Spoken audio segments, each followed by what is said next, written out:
Party ने जो बंगाल में किया है उत्तर प्रदेश में उससे कम किया उन्होंने, लेकिन ट्रायल वहीं पर किया। हालांकि बंगाल में इससे भी खतरनाक तस्वीरें आई होंगी, जो मैं तस्वीर दिखाना चाहता हूं आपको। ये तस्वीर वो है जब उत्तर प्रदेश में बाई इलेक्शन हुआ था।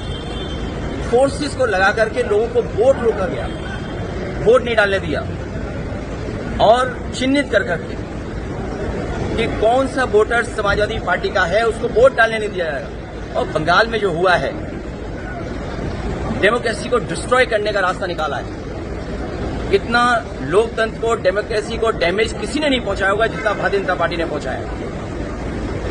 भारतीय जनता पार्टी की आंखों में दीदी खटकती हैं।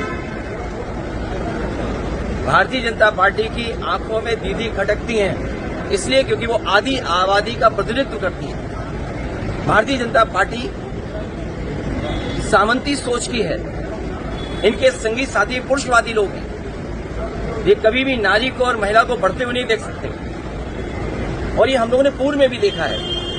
याद कीजिए, राजस्थान में एक पूर्व मुख्यमंत्री को इन्होंने मुख्यमंत्री नहीं बनने दिया, और दिल्ली में भी अगर कोई मुख्यमंत्री बना है तो वो आधी अधूरी मुख्यमंत्री है। यहां पर मतदान हुआ जरूर है, लेकिन लोगों ने अपनी इच्छा से कम दबाव में ज्यादा मतदान किया है। इतनी नफरत भरी नकारात्मक राजनीति, जहर घुली हुई राजनीति भारतीय। हरे कृष्ण हरे। अरे हम थोड़ा बगल में आपका कीर्तन हो रहा था तो थोड़ा हम गुनगुनाने लगे थे, तो वहीं अभी आप अखिलेश यादव को सुन रहे थे, और जिस तरह से अखिलेश यादव जो हैं वो गंभीर आरोप जो लगा रहे हैं आपका। और अखिलेश यादव का कहना है कि जिस तरह से उत्तर प्रदेश में जो उपचुनाव हुए, जिसमें जिस तरह से पुलिस प्रशासन पूरे तरीके से जिस तरह से हम लोग को चुनाव हरवाने का काम किया कई सीटों पे। नमस्कार, मेरा नाम विश्वजीत और आप देख रहे हैं वाक फॉर इंडिया न्यूज। अभी आप अखिलेश यादव को सुन रहे थे कोलकाता एयरपोर्ट के बाहर। आज ममता दीदी से भी मिले। ममता दीदी को गमछा पहनाते हुए भी नजर आए और जीत का बधाई भी देते हुए नजर आए। और अखिलेश यादव बोले कि इस जो जीत जो मिली है उसका असली हकदार आप हैं। भाजपा तो वोट चोरी करके यहाँ अपना मुख्यमंत्री बनाएगी, लेकिन अखिलेश यादव जो जाकर कोलकाता में अपना समर्थन जो ममता बनर्जी को जो दिए हैं, जिसके बाद से अब आने वाले समय में देखा जाए कि क्या विपक्ष अब एक टेबल पे आता है या फिर अलग अलग अपना राग अलापता है। यही अलग अलग राग अलापना हुआ कि आज पश्चिम बंगाल में ये स्थिति हुआ, क्योंकि ममता बनर्जी को भी अंदर में थोड़ा ये था कि पश्चिम बंगाल में हमारे बिना तो कुछ हो ही नहीं सकता है। लेकिन जिस तरह से पश्चिम बंगाल में खेला हुआ, उसके बाद आज अखिलेश यादव पहुंचे और एयरपोर्ट के बाहर मीडिया से बातचीत में क्या बोल रहे हैं एक बार सुन लीजिए, उसके बाद आगे बात करते हैं। चुनाव को बहुत करीब से मैं इसलिए देख रहा था क्योंकि जिस तरीके से बंगाल का चुनाव होने जा रहा था और जो भाषा, जो व्यवहार भारतीय जनता पार्टी का था, और पूर्व में भारतीय जनता पार्टी ने जो बंगाल में किया है उत्तर प्रदेश में उससे कम किया उन्होंने, लेकिन ट्रायल वहीं पर किया। हालांकि बंगाल में इससे भी खतरनाक तस्वीरें आई होंगी, जो मैं तस्वीर दिखाना चाहता हूं आपको। ये तस्वीर वो है जब उत्तर प्रदेश में बाई इलेक्शन हुआ था। फोर्सेस को लगा करके लोगों को वोट रोका गया, वोट नहीं डालने दिया और चिन्हित कर करके कि कौन सा वोटर समाजवादी पार्टी का है उसको वोट डालने नहीं दिया जाएगा। और बंगाल में जो हुआ है, डेमोक्रेसी को डिस्ट्रॉय करने का रास्ता निकाला है। इतना लोकतंत्र को, डेमोक्रेसी को डैमेज किसी ने नहीं पहुंचाया होगा जितना भारतीय जनता पार्टी ने पहुंचाया। भारतीय जनता पार्टी की आंखों में दीदी खटकती हैं। भारतीय जनता पार्टी की आंखों में दीदी खटकती हैं, इसलिए क्योंकि वो आधी आबादी का प्रतिनिधित्व करती है। भारतीय जनता पार्टी सामंती सोच की है। इनके संगी साथी पुरुषवादी लोग हैं। ये कभी भी नारी को और महिला को बढ़ते हुए नहीं देख सकते, और ये हम लोगों ने पूर्व में भी देखा है। याद कीजिए, राजस्थान में एक पूर्व मुख्यमंत्री को इन्होंने मुख्यमंत्री नहीं बनने दिया, और दिल्ली में भी अगर कोई मुख्यमंत्री बना है तो वो आधी अधूरी मुख्यमंत्री है। यहां पर मतदान हुआ जरूर है, लेकिन लोगों ने अपनी इच्छा से कम दबाव में ज्यादा मतदान किया है। इतनी नफरत भरी नकारात्मक राजनीति, जहर घुली हुई राजनीति भारतीय जनता पार्टी बंगाल में करेगी, ये कभी किसी ने सोचा नहीं था। जितने भी इनके स्टेटमेंट्स हैं, जितने भी इनकी लीडरशिप, आप देख लीजिए क्या। और ये तो एक तस्वीर दिखाई थी मैंने आपको, दूसरी तस्वीर भी आपको याद होगा दूसरी तस्वीर याद। ये मल्टी लेयर इलेक्शन माफिया की तरह काम हुआ है, जिसमें जितनी भी संस्थाएं थी जिनका काम यह है कि निष्पक्ष चुनाव हो, उन तमाम संस्थाओं ने अपना क्रेडिबिलिटी खो दी।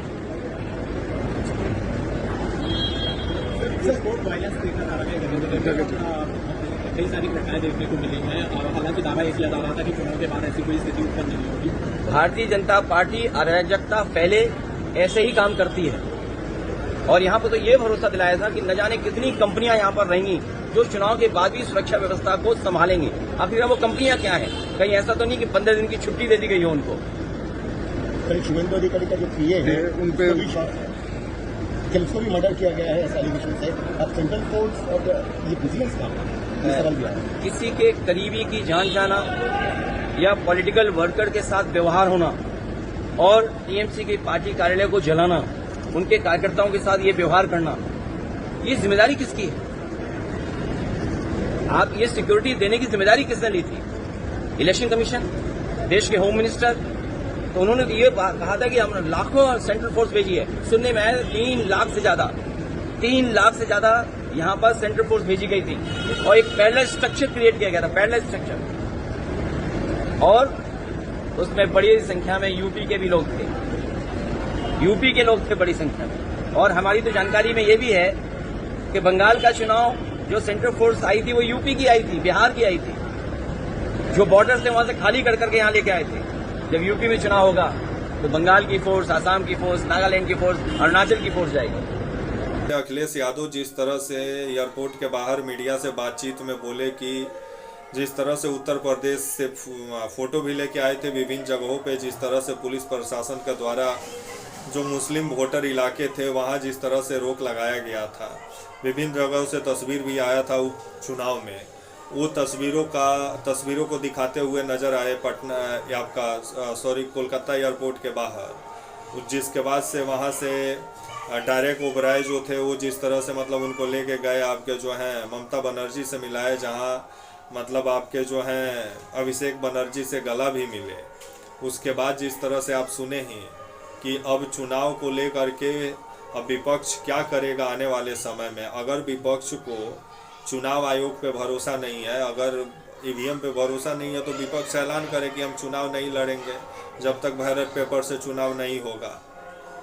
लेकिन जिस तरह से विपक्ष चुनाव भी लड़ेगा और ईवीएम पर ठिकरा भी फोड़ेगा, लेकिन अब आने वाले समय में विपक्ष का क्या प्लान बनता है। आज अखिलेश यादव वहां पहुंच के अपना समर्थन तो दिए हैं और ममता बनर्जी को जिस तरह से जीत का श्रेय दे रहे हैं, लेकिन भाजपा अपना मुख्यमंत्री बनाएगी 9 मई को।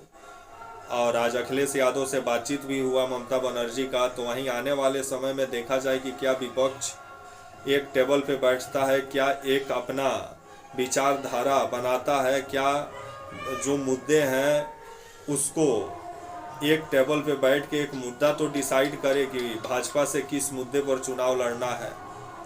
और अलग अलग राज्यों में जिस तरह से क्षेत्रीय पार्टियां अपना अपना जमीन बचाने के चक्कर में अपना अपना जमीन गंवा दी, इस पर भी विचार करना चाहिए क्षेत्रीय पार्टियों को। और राहुल गांधी आने वाले समय में जो बोल रहे थे और जो वोट चोरी का आरोप सबसे पहले राहुल गांधी ही लगाए, उनको ना टीएमसी उनका बात मानी, ना समाजवादी पार्टी वाले माने शीतकालीन सत्र में।